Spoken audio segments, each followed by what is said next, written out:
మన ప్రభువైన యేసుక్రీస్తు వారి యొక్క మహిమ కలిగిన నామంలో మీ అందరికీ నా హృదయపూర్వకమైన వందనాలు తెలియజేస్తూ ప్రేమతో మిమ్మల్ని అందరినీ కూడా దైవ సందేశానికి ఆహ్వానిస్తున్నాను.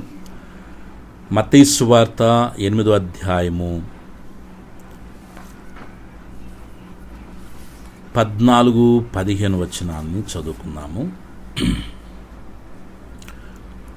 మత్తయి సువార్త 8వ అధ్యాయం 14-15 వచనాలను చదువుకుందాము. తరువాత యేసు పేతురింటిలో ప్రవేశించి జ్వరముతో పడియున్న అతని అత్తను చూచి ఆమె చెయ్యి ముట్టగా జ్వరం ఆమెను విడిచెను. అంతటా ఆమె లేచి ఆయనకు ఉపచారము చేయసాగెను. ఆమెన్, హల్లెలూయా. మనందరికీ చిరపరిచయమైనటువంటి లేఖన భాగము. అయితే ఈ యొక్క సమయంలో దేవుడు ఈ లేఖన భాగం ద్వారా మనతో ఏం మాట్లాడుతున్నాడో కొద్దిగా మనము క్షుణ్ణంగా పరిశీలన చేద్దాం. ఒకరోజు యేసు ప్రభువారు పేతురింటికి వెళ్ళాడు. పేతురు ఇంటికి ఎప్పుడైతే వెళ్ళాడో అక్కడ పిల్లరా తన యొక్క అత్తగారు, పేతురు గారి యొక్క అత్తగారు జ్వరముతో బాధపడుతూ ఉన్నారు. ఈ జ్వరము అనేది పిల్లరా మానవ జన్మెత్తిన ప్రతి ఒక్కరికి జ్వరం వస్తూ ఉంటుంది. జంతువులకు వస్తూ ఉంటుంది, పక్షులకు వస్తుంటుంది, పురుగులకు వస్తుంటుంది. అవి మనకైతే తెలియదు, కానీ ప్రతి ఒక్కరికి జ్వరం అనేది సహజంగా ఉంటూ ఉంటుంది. అంటే మన శరీరంలో పిల్లరా ఒక ఉష్ణోగ్రత అనేది దేవుడు సృష్టించిన సృష్టిలో మన శరీరంలో ఒక ఉష్ణోగ్రత ఉంటుంది.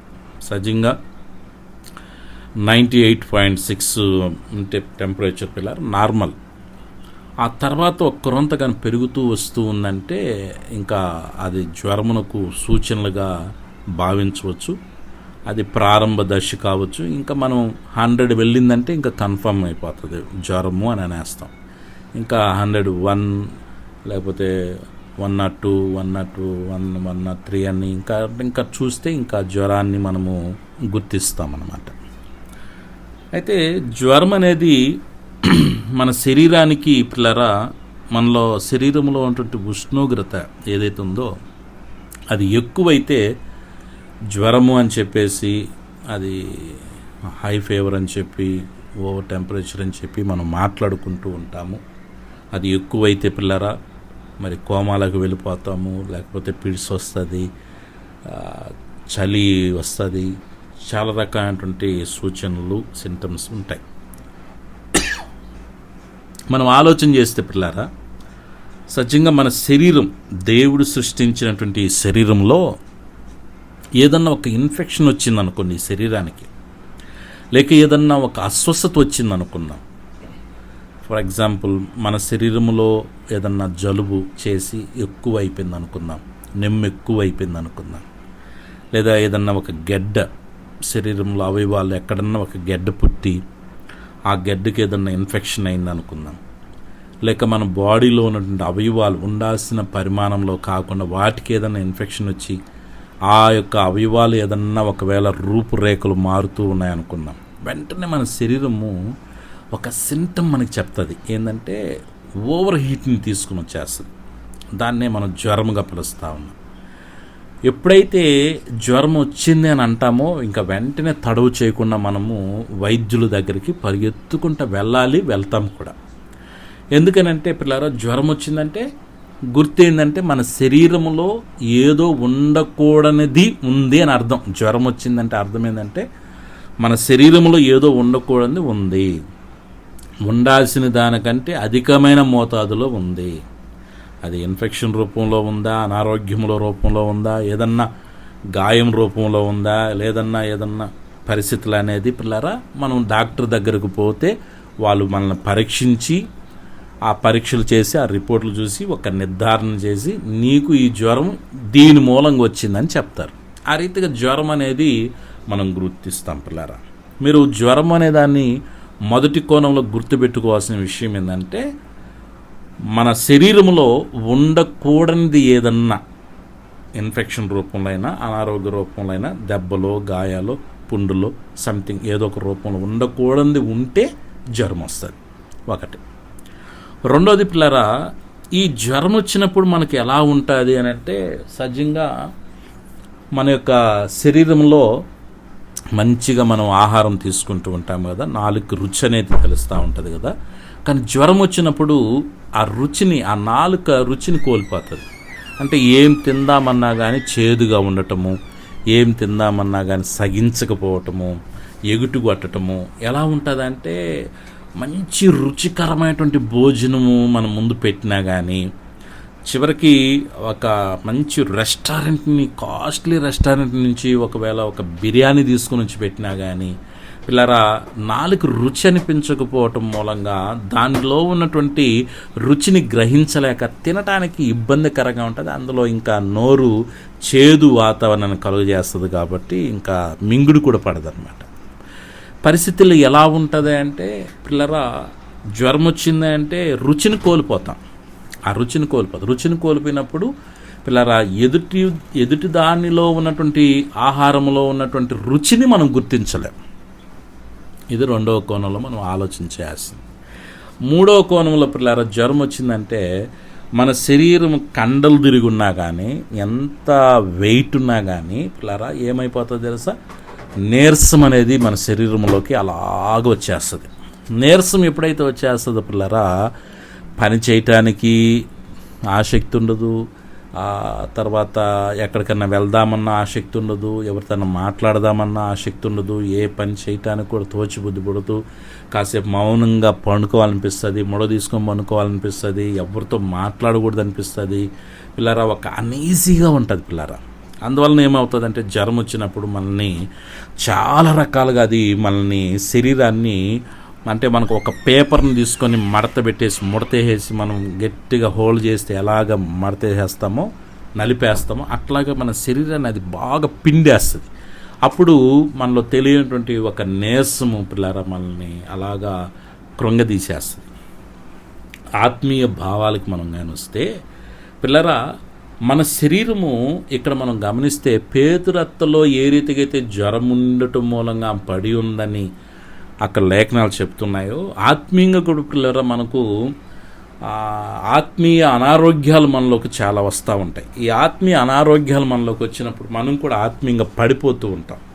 ఈ ఆత్మీయ అనారోగ్యాలు ఎలా ఉంటాయి అని అంటే, ఉదాహరణకు జ్వరాన్ని పోల్చుకుని మనం కానీ మాట్లాడుకున్నట్టే పిల్లరా, మన శరీరంలోకి ఏదైతే రాకూడనిది వస్తుందో మన శరీరంలోకి, అది ఇన్ఫెక్షన్ రూపంలోనా, బలహీనత రూపంలోనా, అనారోగ్య రూపంలోనా, గాయమా, దెబ్బ, పుండ, లేకపోతే ఏదో ఒకటి ఉంటుంది కదా. అట్లాగే మన శరీరంలోకి పిల్లరా ఏదన్నా రాకూడనిది వచ్చిందనుకోండి పిల్లరా, అది మన మనసులోకి వచ్చినా, మన తలంపుల్లోకి వచ్చినా, మన ఆలోచనలోకి వచ్చినా, మన చూపుల్లోకి వచ్చినా, మన ప్రవర్తనలోకి వచ్చినా, మన వ్యసనాల్లోకి వచ్చినా, మన అలవాట్లలోకి వచ్చినా పిల్లరా, మనకు మన శరీరంలో ఉండవలసిన టెంపరేచర్ ఏ రీతిగా అయితే ఓవర్ అయిపోతుందో, మనం కూడా రాకూడని ఎప్పుడైతే మన శరీరంలోకి వచ్చేస్తాయో మనలో తెలియనటువంటి ఒక విధానం మనలోంచి బయటకు వచ్చేస్తుంది.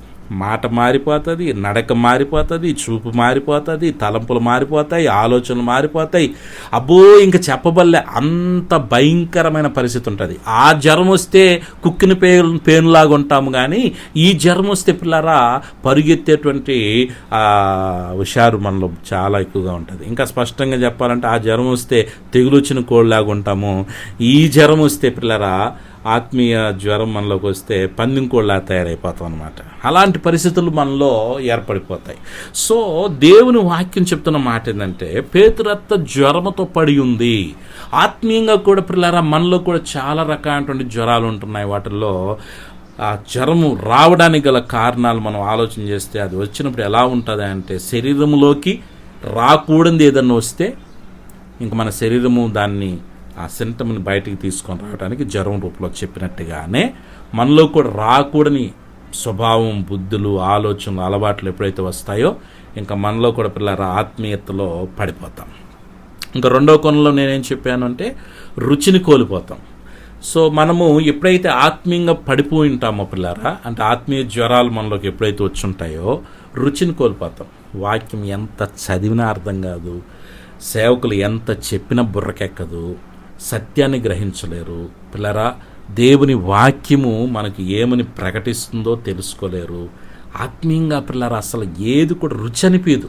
ఒక పాట పాడుతున్నా ఎక్కువ అనిపిస్తుంది, కాసేపు ప్రార్థన చేస్తున్నా ఎక్కువ అనిపిస్తుంది, కాసేపు వాక్యం వింటున్నా ఎక్కువ అనిపిస్తుంది.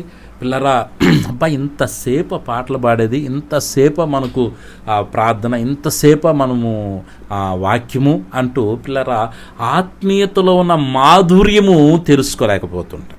పిల్లరా, మనం చెరుకు గెడ తింటున్నప్పుడు రుచిగా ఉన్నప్పుడు చెరుకుని ఎంతసేపు తింటున్నా కానీ నీళ్ళే కాబట్టి తింటూ ఉంటాం.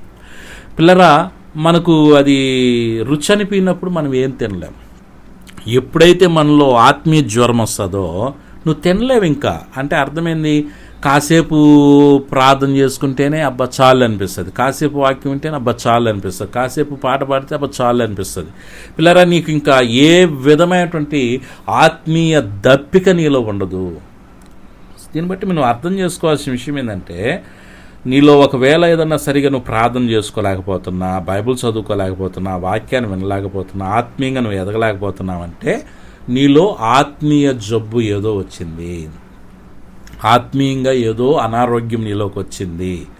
దాని మూలంగా పిల్లరా నీవు రుచిని కోల్పోతున్నావు, వాక్యంలో ఉన్న మాధుర్యాన్ని నువ్వు కోల్పోతున్నావు. యెహోవా ఉత్తముడని రుచి చూచి తెలుసుకోమంటున్నారు దేవుని వాక్యము. కానీ ఈరోజు దేవుని వాక్యంలో ఉన్న మాధుర్యాన్ని నువ్వు చూడలేని పరిస్థితి ఏర్పడిపోయింది. కారణం ఏంటంటే ఆత్మీయ అనారోగ్యం నీలో ఉంది కాబట్టి.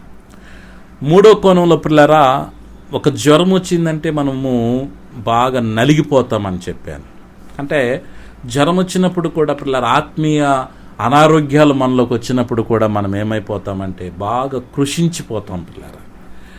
అంటే కృషించిపోయిన మనిషి అంటే నలిగిపోయిన మనిషి లేచి మాట్లాడటానికి ఇష్టపడు, నడవటానికి ఇష్టపడు, ఎంతసేపు మొడ తీసుకుని పనుకోవటానికి ఇష్టపడినట్టుగానే వీళ్ళు చర్చికి పోవటానికి ఇష్టపడరు, ప్రార్థనలు పోవటానికి ఇష్టపడరు, ఉపవాసాలు ఉండటానికి ఇష్టపడరు, దేవునికి ఇవ్వటానికి ఇష్టపడరు, దేవుని సందులో ఉండటానికి ఇష్టపడరు, దేవుని దగ్గరికి పరుగులెత్తటానికి ఇష్టపడరు.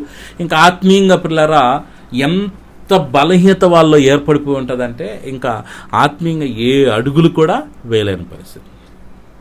కాబట్టి ఆత్మీయ అనారోగ్యముతో మనం బాధపడుతుంటే పేతురత్తని దేవుడు దర్శించి ఆమె మీద తన చేయి ఉంచగానే జ్వరం ఆమెను విడిచినట్టుగానే ఈ రాత్రి కాలంలో నీలో ఉన్న ఆత్మీయ బలహీనతను గుర్తిరిగి యేసయ్య పాదాల చెంతకొచ్చి, ప్రభువా నేను ఆత్మీయ అనారోగ్యముతో బాధపడుతున్నానయ్యా, నాలో ఉండకూడని వచ్చాయి కాబట్టే లేనిపోని అలవాట్లు, ఆలోచనలు, తలంపులు, నడకలు, పిల్లల ప్రవర్తన ఇవన్నీ నాలోకి వచ్చేసే ప్రభువా నన్ను దర్శించయ్యా, నన్ను కనికరించి నన్ను స్వస్థపరిచయ్యా అని మనం దేవుని అడగాలి.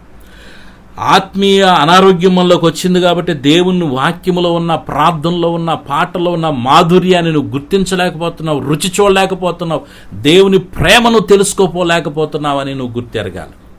ఆత్మీయ అనారోగ్యం నీలో ఉంది కాబట్టి నువ్వు లేగలేకపోతున్నావు, నడవలేకపోతున్నావు, దేవుని దగ్గరికి పరుగులెత్తలేకపోతున్నావు, దేవుని కొరకు ఏది చేయలేకపోతున్నావు, ఏం చేద్దామన్నా కానీ నీకు మనసు రావటం లేదు, బుద్ధి పుట్టడం లేదు, ఆ ఆలోచన నీకు రావటం లేదు. కారణం ఏంటో తెలుసా? ఆత్మీయ అనారోగ్యం ఉంది. ఈరోజు ఆత్మీయ అనారోగ్యం నుంచి మనకు విడుదల రావాలంటే యేసయ్య యొక్క బలిష్టమైన హస్తం మన మీదకి దిగి రావాలి. ఆమె చెయ్యి ముట్టగానే పిల్లల జ్వరం ఆమెను విడిచాను, వెంటనే ఆమె లేచి ఆయనకు ఉపచారము చేసాగాను. చూసారా, జబ్బు ఎప్పుడైతే వదిలిందో చక్కటి పరిచర్లు ముందుకు సాగింది. ఆత్మీయంగా మనలో కూడా ఎప్పుడైతే జబ్బులు వదిలిపోతాయో చక్కగా దేవుని సేవలో మనము ఉన్నతంగా వాడబడగలుగుతాము, దేవుని మహింపరచగలుగుతాము, దేవుని నామాన్ని గణపరచగలుగుతాము, దేవుని నామాన్ని హెచ్చించగలుగుతాం. ఆమేన్, హల్లెలూయా. అలాంటి ఆధ్యాత్మికమైన శక్తితో, బలముతో, ఆత్మీయ ఆరోగ్యముతో పరిశుద్ధాత్మ దేవుడు మనందరినీ నింపి నడిపించునుగాక. ఆమేన్.